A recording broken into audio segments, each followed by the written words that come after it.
నమస్తే మెట్రో ఉదయం న్యూస్ కి స్వాగతం. నా పేరు యశ్వంత్. గొండ మండలంలోని కస్తూర్బా గాంధీ బాలికా విద్యాలయం కేజీబీవీను ఆకస్మికంగా సందర్శించిన భూపాలపల్లి శాసనసభ్యులు శ్రీ గండ్ర సత్యనారాయణరావు. ఈ సందర్భంగా పాఠశాలలోని విద్యార్థులతో సమన్వయంగా మాట్లాడిన ఎమ్మెల్యే వారి భోజనం, వసతి, విద్యా ప్రమాణాలు, బోధన గుణ నిల్వ వంటి అంశాలపై విద్యార్థులను, ఉపాధ్యాయులను అడిగి తెలుసుకున్నారు. అనంతరం విద్యార్థులతో కలిసి భోజనం చేశారు. అనంతరం ఎమ్మెల్యే జిఎస్ఆర్ మాట్లాడుతూ కాంగ్రెస్ ప్రభుత్వం విద్యకు పెద్దపీట వేస్తుందని అన్నారు.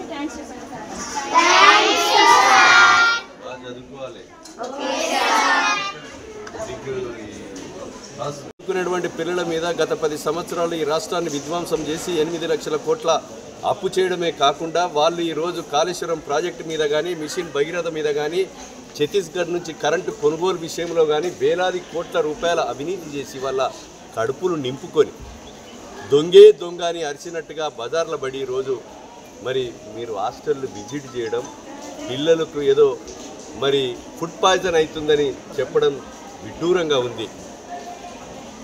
ఒక ప్రధాన ప్రతిపక్ష పార్టీగా మీరు తగిన సూచనలు ఇవ్వండి.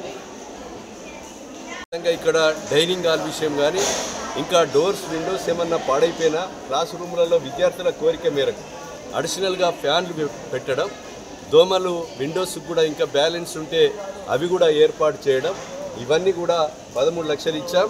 ఇంకో 5 లక్షలు ఎస్డిఎఫ్లో ఉంది.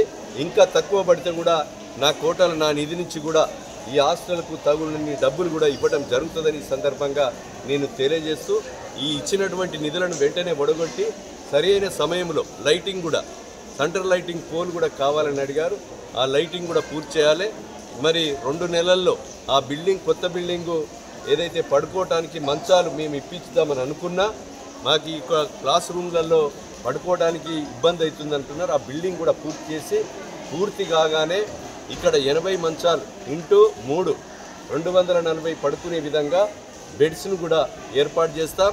వాళ్ళకు పరుపులు ఇస్తాం. అన్ని రకాలుగా కూడా మన ఇంట్లో ఏ రకమైనటువంటి వసతి ఉన్నదో అంతకంటే మిన్నగా ఈరోజు ఇవ్వడం జరుగుతుంది. కాంట్రాక్టర్లకు కూడా ఈరోజు వారానికి 2 రోజులు నాన్ వెజ్ పెట్టడం, డైలీ ఎగ్ ఇవ్వడం, అదేవిధంగా మనకు బ్రేక్ఫాస్ట్ కూడా వాళ్ళు ఏది కోరితే అది, మరి ఇడ్లీ కానీ, వడ కానీ, పూరి కానీ, రోటీ కానీ, అదేవిధంగా పొంగల్ కానీ, మరి మనం ఇంట్లో వండుకునే దానికి వెంట మిన్నగా గురుకులాల్లో చదువుకునేటువంటి విద్యార్థులకు మంచిగా ఫుడ్ కూడా బ్రేక్ఫాస్ట్ ఇచ్చే విధంగా కూడా ఈ ప్రభుత్వం చర్యలు కూడా తీసుకుంటుందని ఈ సందర్భంగా నేను తెలియజేస్తూ, గత ప్రభుత్వంలో ఏనాడు కూడా మరి గురుకులాలను నిర్వీర్యం చేసి బాసర హాస్టల్లో వందలాది వేలాది మంది మరి రోడ్డెక్కి ధర్నా చేస్తే ప్రతిపక్ష నాయకులు పోయి విజిట్ చేద్దామంటే మా యొక్క ఇదే ముఖ్యమంత్రి, గౌరవ ముఖ్యమంత్రి రేవంత్ రెడ్డి గారిని ఒక రాష్ట్ర పిసిసి అధ్యక్షుని హోదాలో కూడా అరెస్ట్ చేసి పోలీస్ స్టేషన్లో వేసినటువంటి చరిత్ర బీఆర్ఎస్ ప్రభుత్వాన్ని, అది మర్చిపోవద్దని కూడా ఈ సందర్భంగా మేము గుర్తు చేస్తున్నాం.